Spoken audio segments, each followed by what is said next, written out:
यह तिथि ऐसी तिथि है जिस दिन भारत की राजनीति में एक अपनी अलग पहचान रखे पंडित दीनदयाल उपाध्याय जी का निर्माण हुआ था।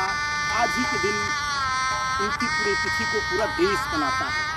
कहते हैं कि दीनदयाल उपाध्याय जी, भारत देश जब स्वतंत्र हुआ तो स्वतंत्रता के बाद शहीदों के सपनों का भारत कैसे होगा, इस दुनिया में स्वराज से स्वराज कैसे आएगा, ऐसा विचार करने वाले तमाम राजनीतिक लोगों में कुछ साम्यवादी विचारधारा के लोग थे, कुछ पूंजीवादी विचारधारा के लोग थे।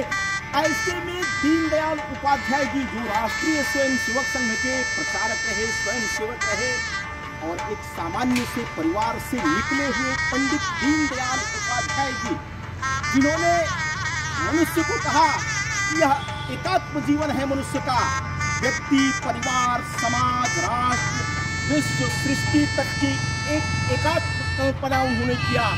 कहा उन्होंने जियो और जीने दो की जिस प्रकार की उनकी संकल्पना थी, प्रकृति व्यक्ति से लेकर के समाज तक को एक में जोड़ करके सबके विकास का जिनका चिंतन था, जिसको समाज आज एकात्म मानववाद के रूप में जानता है।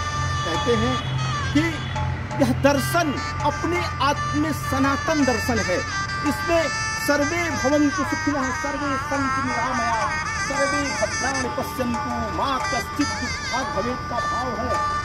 प्रगतिशीलता जिस प्रकार से देश में बढ़ रही है, जिस प्रकार से विज्ञान बढ़ रहा है, उसमें भी दीनदयाल जी ने स्वदेशी की बात की और स्वदेशी की जो संकल्पना थी उसमें तकनीक का उपयोग भी मानव कल्याण के होना चाहिए, सृष्टि के लिए होना चाहिए, प्रकृति के होने चाहिए। और ऐसे में जब हम बात करते हैं एक समाज रचना की, तो जब आर्थिक चिंतन आता है, दीनदयाल जी ने कहा कि केवल अर्थ और केवल सुख की बात करने से कुछ नहीं होगा, क्योंकि व्यक्ति को क्या चाहिए, व्यक्ति का जीवन उद्देश्य क्या है, तो कहते हैं कि धर्म, अर्थ, काम, मोक्ष, व्यक्ति को यह चारों चीजें चाहिए। इसकी जब परिकल्पना को हम आगे बढ़ाते हैं तो कहते हैं कि व्यक्ति को भी उसका जीवन उद्देश्य जो है वह केवल सुख तक नहीं है, व्यक्ति को शारीरिक सुख चाहिए। शारीरिक सुख रोटी, कपड़ा, मकान, शिक्षा, चिकित्सा से प्राप्त होता है, भोग उपभोग की सामग्री से प्राप्त होता है। तो उसके आगे जब व्यक्ति को यह सब चीजें मिल जाती है फिर भी उसका मन शांत नहीं रहता है, तो व्यक्ति को मानसिक शांति चाहिए जो परोपकार से मिलता है, सेवा से मिलता है, जिसको कहते हैं परहित सरिस धर्म नहीं भाई। तो ऐसे व्यक्ति को मानसिक शांति चाहिए और उसके आगे भी व्यक्ति जब बढ़ता है तो उससे भी उसका काम नहीं चलता है। तो भारतीय चिंतन कहता है कि व्यक्ति को शारीरिक सुख चाहिए, मानसिक शांति चाहिए और आत्मिक आनंद चाहिए। जो परापरा की हम संकल्पना करते हैं, जो ईश्वर की हम बात करते हैं, और इसके सबके बिंदु जो है वह व्यक्ति, परिवार, समाज, राष्ट्र पर आकर के टिकता है। पंडित दीनदयाल जी कहते थे यह जो व्यक्ति है, यह जो शरीर है, वह शरीर केवल शरीर नहीं है, तो यह शरीर, मन, बुद्धि, आत्मा, चित्त यह मिला करके बना हुआ है। और सबको चाहिए, सबको सुख चाहिए, सबको शांति चाहिए, सबको समृद्धि चाहिए। और यह चिंतन निरंतर आज जिस प्रकार से आगे बढ़ रहा है, दुनिया के लोग विश्व कल्याण की जब बात करते हैं तो लगता है कि कौन सा चिंतन पूरे विश्व को शांति दे सकता है, सुख दे सकता है, समृद्धि दे सकता है। तो ऐसे में दीनदयाल उपाध्याय जी के यह जो विचार है, व्यक्ति को कर्म का विचार है। कहते हैं इस सतयुग, द्वापर, त्रेता, कलयुग, इसे 4 युग है। ऐसे ही व्यक्ति को चारों पुरुषार्थ की आवश्यकता है, धर्म, अर्थ, काम, मोक्ष सब जब मिलता है तब व्यक्ति को लगता है कि अब हमारा निर्वाण हुआ, हमको मोक्ष मिल गया। कहते हैं कि अंतिम समय में, मरते समय में व्यक्ति के अंदर कुछ इच्छाएं नहीं रहती है, तब उसको मोक्ष मिलता है। तो ऐसे दीनदयाल जी ने व्यक्ति के बारे में विचार किया है, समाज के बारे में विचार किया है, परिवार के बारे में विचार किया है। और आज उनकी यह पुण्यतिथि समाज को जिस प्रकार से आप देखिए, आज पूरा दिन दीनदयाल जी के विचारों को अपना रहा है। स्वदेशी से स्वराज की भावना आज समाज जीवन में जो हम सब देख रहे हैं, प्रगतिशीलता देख रहे हैं, जीवन में लगता है कि आदमी को आगे बढ़ना चाहिए। यानी आगे बढ़ना चाहिए तो मानवता को छोड़ करके हम प्रकृति के साथ छेड़छाड़ नहीं कर सकते हैं। अगर हमारी विकास की संकल्पना है, वह विकास की संकल्पना में जीव जंतु पशु पक्षी जी और जीने दो का भाव होना चाहिए, परिवार भी रहना चाहिए, समाज भी रहना चाहिए और यह राष्ट्र भी रहना चाहिए, यह विश्व और सृष्टि भी रहनी चाहिए। ऐसे दीनदयाल जी का एकात्म भाव था। आज अनेकों प्रकार के चिंतन समाज में चल रहे हैं।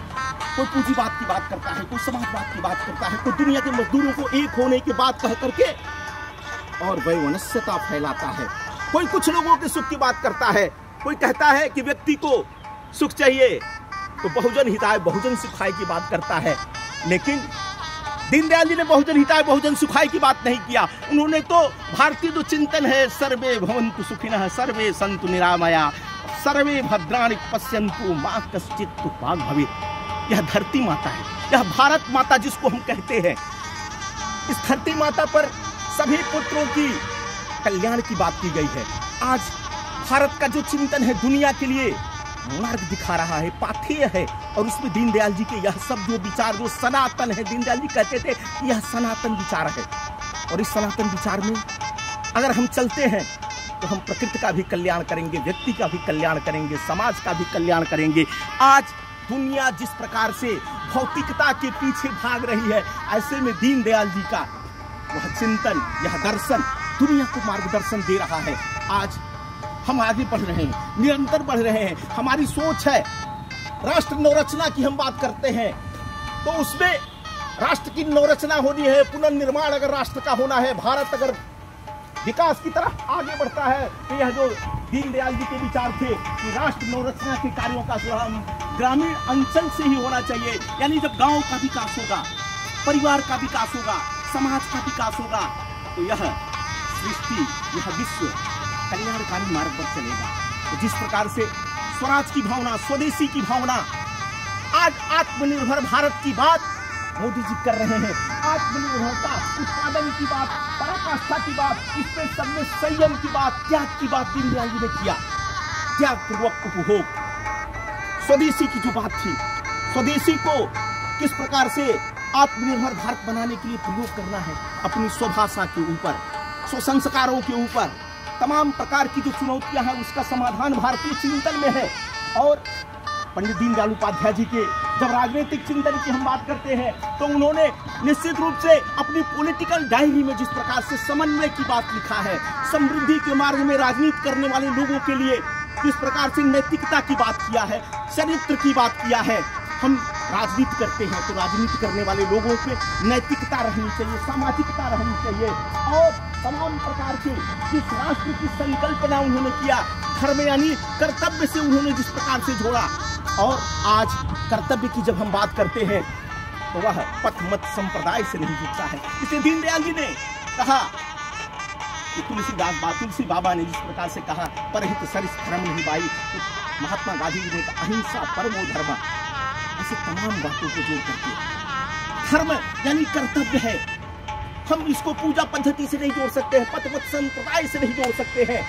और हम सर्वपंथ समादर की बात करते हैं, सबके कल्याण की बात करते हैं। यहाँ बहुदेववादी, एकेश्वरवादी लोगों को भी हम स्वीकार करते हैं, लेकिन उसमें हमारी संकल्पना है, सबके कल्याण की संकल्पना है, सबके सुख और समृद्धि की संकल्पना है। आज जिस प्रकार से दुनिया में एक अभाव दिख रहा है राजनीतिक चिंतन का, उस अभाव में पंडित दीनदयाल उपाध्याय जी के ये विचार इस सृष्टि को कल्याण के मार्ग पर ले जाएंगे।